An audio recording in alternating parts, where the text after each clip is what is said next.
नमस्कार, मैं अमित गोदियाल और आप देख रहे हैं उत्तराखंड हलचल। एक बड़ा सवाल उत्तराखंड में इन दिनों चल रहा है और तमाम लोग इसे पूछ भी रहे हैं, चाहे वो सोशल मीडिया में हो, चाहे आपसी चर्चाओं में हो।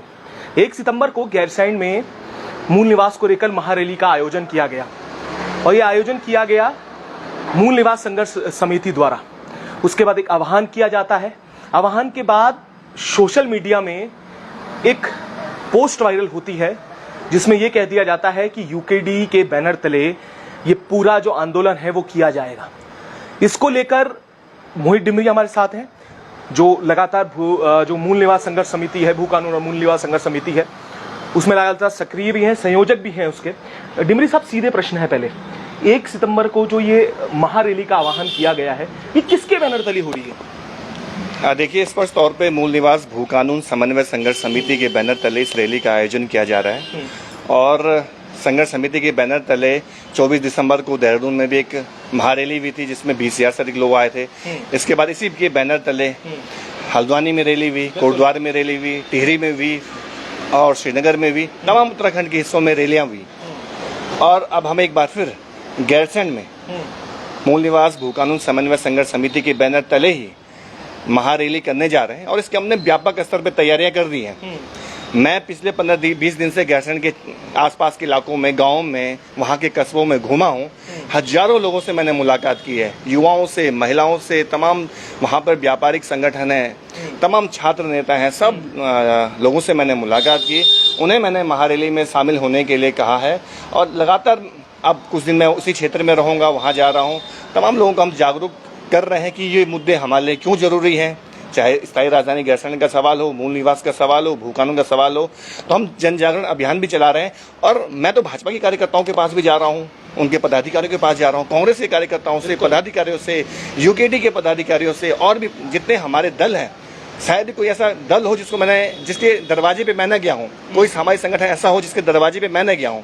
मैं हर एक व्यक्ति से मुलाकात कर रहा हूँ, जा रहा हूँ इस आंदोलन को आगे बढ़ाने के लिए। मेरा मानना है कि आंदोलन उत्तराखंड की जनता का आंदोलन है, उनके अस्तित्व का सवाल है।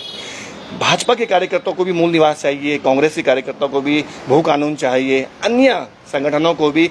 उत्तराखंड के जो तमाम मुद्दे हैं जब हल होंगे तभी उनकी अपने राज्य में अस्तित्व बचेगा। तमाम लोगों का ये आंदोलन है, तो मैं इसको पार्टी पॉलिटिक्स से, इस आंदोलन को मैंने हमेशा से बचा के रखा है। मैं चाहता हूं कि जनता की भागीदारी इसमें रहे। पार्टी पॉलिटिक्स किसी भी मूवमेंट में नहीं होनी चाहिए। मेरा ये मानना है जब जनता इस आंदोलन में इसीलिए शिरकत कर रही है क्योंकि ये एक तरह से सामाजिक आंदोलन है, नॉन पॉलिटिकल आंदोलन। जिस दिन हम इस आंदोलन को पॉलिटिकल बनाएंगे उस दिन जनता हमारे साथ नहीं जुड़ेगी। इसीलिए आज तक लोग हमारे साथ इस मूवमेंट में जुड़े हैं। आगे भी ये मूवमेंट हम नॉन पॉलिटिकल तरीके से चलाएंगे और तमाम हम हमेशा से ये बात कह रहे हैं कि तमाम लोगों को इस आंदोलन में भागीदारी निभानी है और ये आंदोलन हम तब तक आगे बढ़ाएंगे जब तक हमारी सरकार इस पर काम नहीं कर देती है। तो आगे भी लगातार इस आंदोलन को हम बढ़ाते रहेंगे। ये तो रही किसके बैनर तले होगा। एक सवाल जो सबसे अहम इसमें है, सोशल मीडिया में उत्तराखंड क्रांति दल के केंद्रीय मीडिया प्रभारी अभी बनाए गए हैं, नए बने हैं। उन्होंने एक बयान दिया है। पहले तो ये कहा है कि मोहित डिमरी यूकेडी के हैं और तमाम लोगों के नाम लिए गए हैं और ऊपर से यह आरोप लगा दिया गया है कि वो कांग्रेस के एजेंट हैं। मोहित डिमरी और तमाम अन्य साथियों के नाम लेकर उन्होंने कहा है कि कांग्रेस के एजेंट है। गणेश गोदियाल के चुनाव में भी इन लोगों ने काम किया था और ये कांग्रेसी काम कर रहे हैं। और अगर मोहित डिमरी या तमाम लोगों को जब अध्यक्ष ने मना कर दिया था, इसका पूरी कहानी मैं आपको बता देता हूँ। जो भू कानून मूल निवास संघर्ष समिति है उसको लेकर जो यूकेडी के अध्यक्ष हैं उन्होंने ये साफ कर दिया था कि यूकेडी इस कोई भी आंदोलन में भाग नहीं लेगी। उसके बाद अचानक से एक वीडियो वायरल होती है, एक इंटरव्यू में वो कहते हुए नजर आते हैं कि मोहित डिमरी और ये अन्य लोग कांग्रेस के एजेंट हैं और इसे ये जो पूरी रैली होगी ये यूकेडी के बैनर तले होगी। इस पर क्या कहेंगे? देखिए, मेरे इस पर यही मत है। यूकेडी के केंद्रीय अध्यक्ष जी ने पहले ही ऐलान कर दिया है कि अब वो संघर्ष समिति का हिस्सा नहीं है। जब यूकेडी के अध्यक्ष जी कह चुके हैं कि यूकेडी अब इस मूवमेंट में शामिल नहीं रहेगी और जनता ने भी उनके इस मैसेज को देखा है। अब जो नए नवेले यहाँ पर पदाधिकारी बने हैं, अगर वो ये कहते हैं कि यूकेडी से रैली करेगी तो कहीं ना कहीं वो अपने अध्यक्ष जी की बात को काट रहे हैं। हमारी अध्यक्ष जी से बात हुई है केंद्र अध्यक्ष, हमने कहा क्या आप वास्तव में 1 सितंबर को जो रैली हो रही है यूकेडी कर रही है, उन्होंने कहना है कि हम रैली नहीं कर रहे हैं। वो साफ तौर पे मना कर रहे हैं अध्यक्ष जी कि हमारी कोई इसमें भागीदारी नहीं है, हमारी इस रैली में हम लोग हिस्सा नहीं लेंगे। मतलब समर्थन हमारा इस तरह से हमने वापस लिया है, अभी हमारा समर्थन नहीं है। उनका तो ये कहना है, एक तरफ उन्हीं के पदाधिकारी कह रहे हैं कि यूकेडी रैली करेगी, तो दल में ही विवादास्पद स्थिति बनी हुई है। तो कहीं ना कहीं इस पे दल को भी सोचना चाहिए, इससे क्या जनता के बीच में एक अच्छा संदेश दल के प्रति नहीं जा रहा है।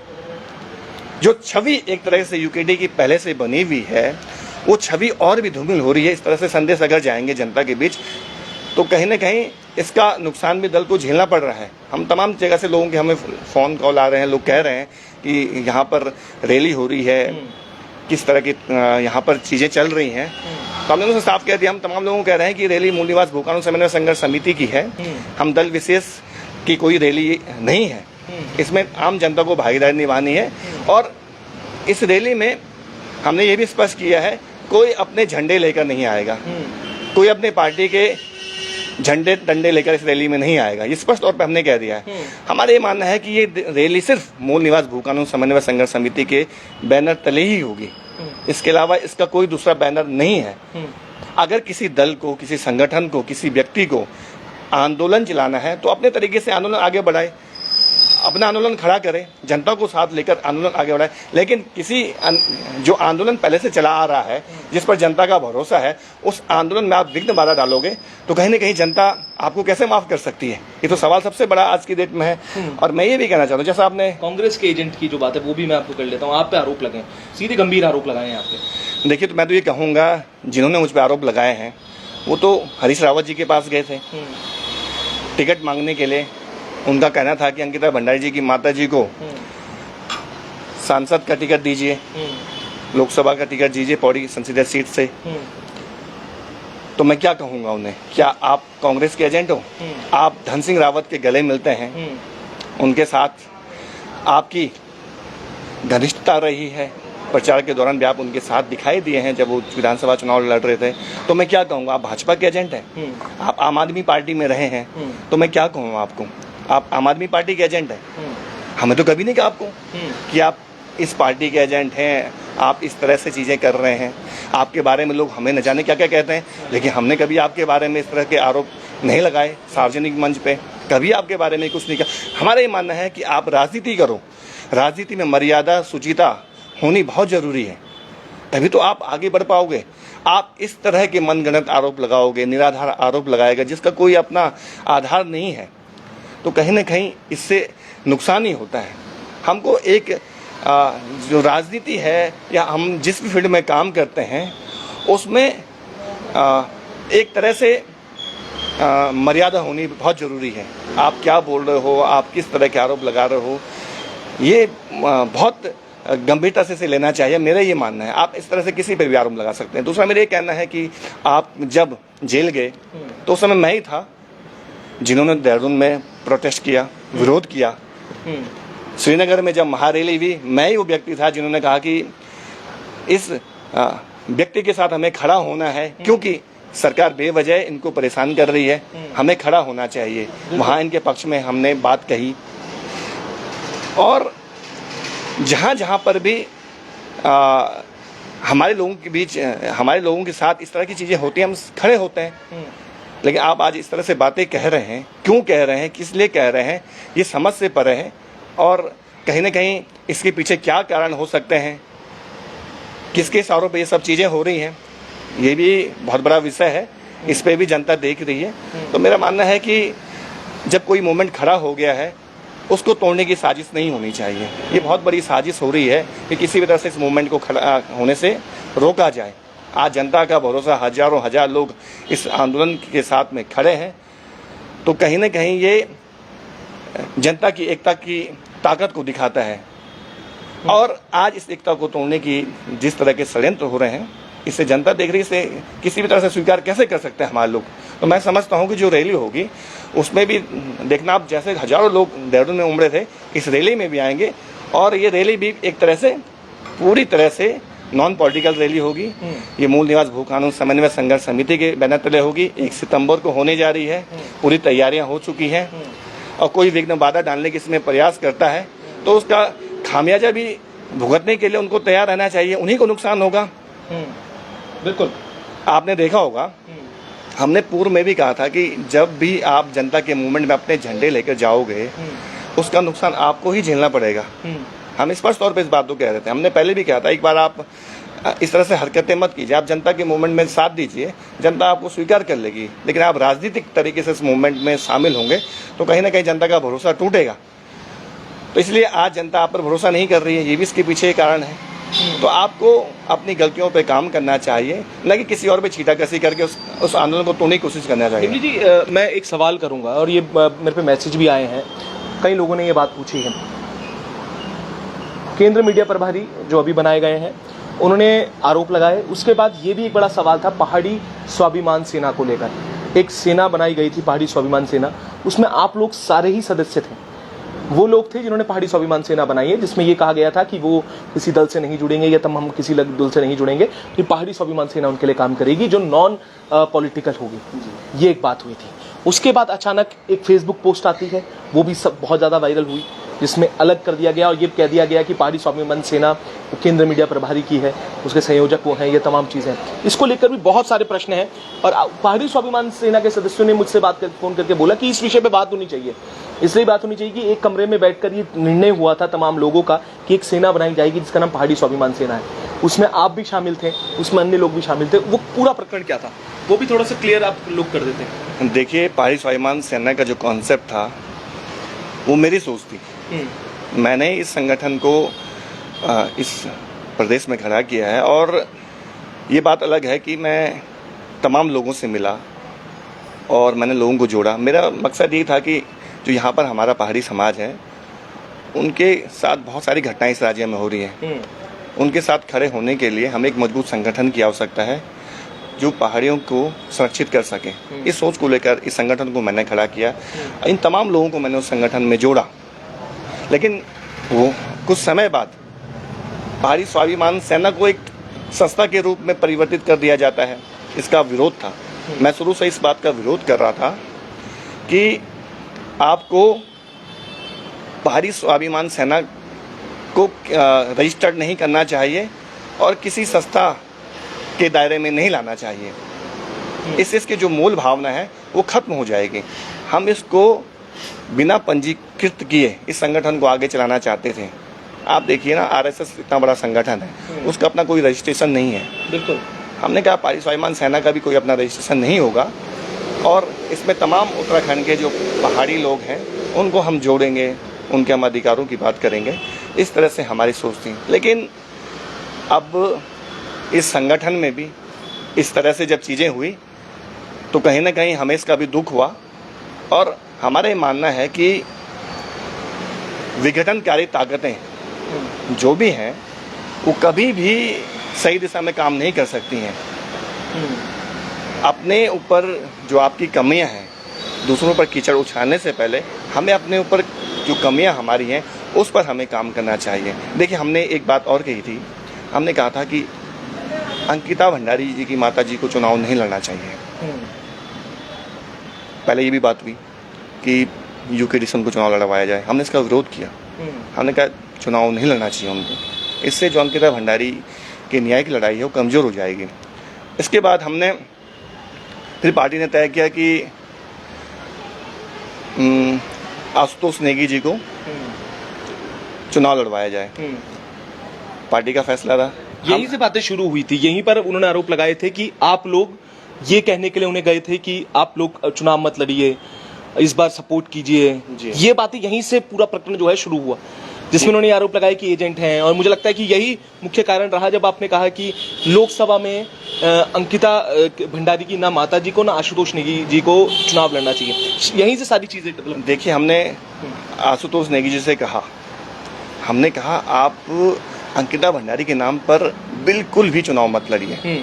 अगर आप राजनीति में अंकिता भंडारी के नाम का उपयोग करोगे या उनकी माताजी को अपने साथ चुनाव प्रचार में ले जाओगे, ये मुद्दा खत्म हो जाएगा। लोग इसे राजनीतिक चश्मे के रूप में देखेंगे, लोग आप पर आरोप लगाएंगे कि आपने अपने राजनीतिक फायदे के लिए अंकिता भंडारी के नाम का इस्तेमाल किया है। ये बहुत बड़ा गंभीर आरोप लग जाएगा, आप बहुत बड़ी लड़ाई को लड़ रहे हो, ऐसा पाप मत कीजिए।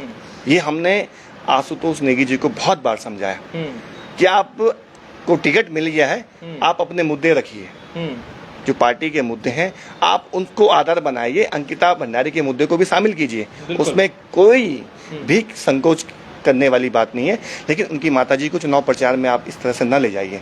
उनकी माता जगह जगह चुनाव प्रचार में रो रही थी, तो मैं जन भावनाओं को महसूस कर रहा था।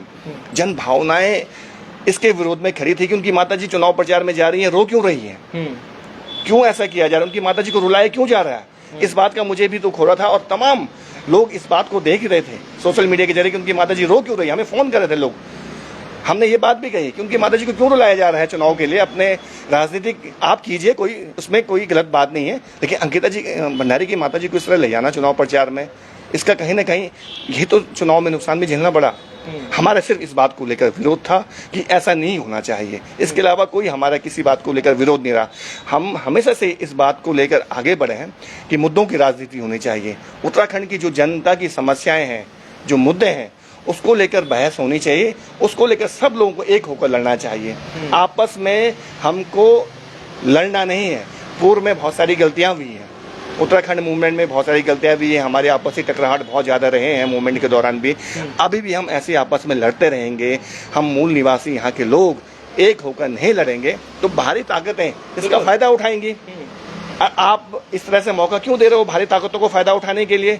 जिस तरह से आप बयानबाजी कर रहे हो, जिस तरह से आप कह रहे हो, और मूवमेंट को तोड़ने की आप जिस तरह से जिस तरह की बातें करके ये कोशिश की जा रही है, तो कहीं ना कहीं इसका असर पड़ेगा। जनता भी तो देख रही है कि लोग किस तरह की बातें कर रही हैं। तो मेरा ही मानना है, हमको राजनीति में बहुत ज़्यादा मर्यादा रखने की आवश्यकता होती है, हमको संयम रखना होता है, हमको बहुत सोच समझ के कुछ भी कदम उठाने होते हैं। हम क्या बोल रहे हैं, किस तरह की बातें कर रहे हैं, जनता देखती है, सुनती है, तो इसका कहीं नुकसान ना हो, इसका भी ध्यान रखना चाहिए। और जो आरोप लगाना है, किसी पे कीचड़ उछालना है, बहुत आसान है। मैं भी उछाल सकता हूँ कीचड़, मैं भी बहुत सारी बातें बोल सकता हूँ, बहुत कुछ बोलने के लिए कुछ भी बोल दो किसी के ऊपर, इससे क्या हो जाएगा? कोई भी आरोप लगा, मैं आपके बारे में अमित भाई कुछ भी बोल दूंगा अभी, बिल्कुल, तो क्या वो सच हो जाएगा? आप बिना तथ्यों के आधार पे, बिना सबूतों के आधार पे आप आरोप लगा रहे हो। और जो भी आरोप लगाते हैं तो पहले हमें अपने गिरेबान पे भी झांकना चाहिए, हम बोल क्या रहे हैं। तो मेरा ये मानना है।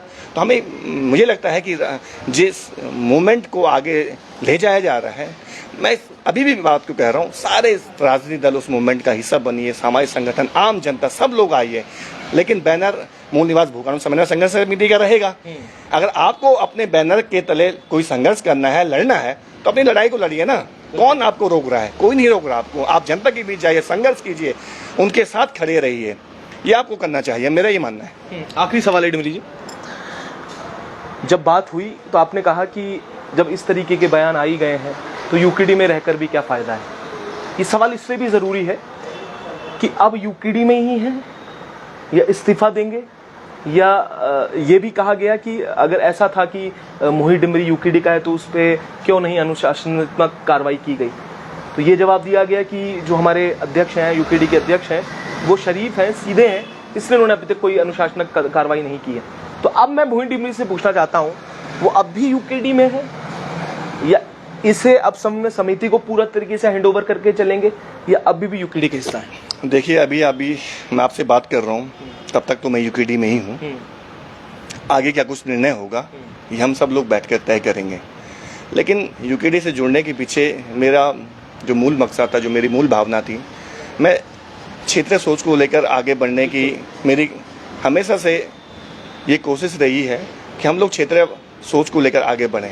जो हमारी क्षेत्रीय समस्याएं हैं, अपनी अस्मिता है, हमारी अपनी अलग कल्चर है, हमारा रोजगार के सवाल, मूल निवास भू कानून, तमाम जो मुद्दे हैं, इनको लेकर हम संघर्ष करें, जनता के बीच जाएं, लड़ें। क्योंकि ये सवाल तभी हल होंगे जब क्षेत्रीय पार्टी इस राज्य में आएगी। तो इसी उद्देश्य को लेकर, इसी मकसद को लेकर मैंने यूकेडी ज्वाइन भी की। यूकेडी में विधानसभा चुनाव भी लड़ा और अभी भी मैं यूकेडी में बना हुआ हूँ। मेरी सोच यही थी कि अभी हम इस मूवमेंट को आगे बढ़ाएं, जनता को लामबंद करें, संघर्ष करें, क्योंकि पार्टी के बैनर तले हम इस मूवमेंट को बिल्कुल भी आगे ले जा नहीं सकते थे, क्योंकि जन भावनाएं अभी हमारी पार्टी के पक्ष में नहीं है।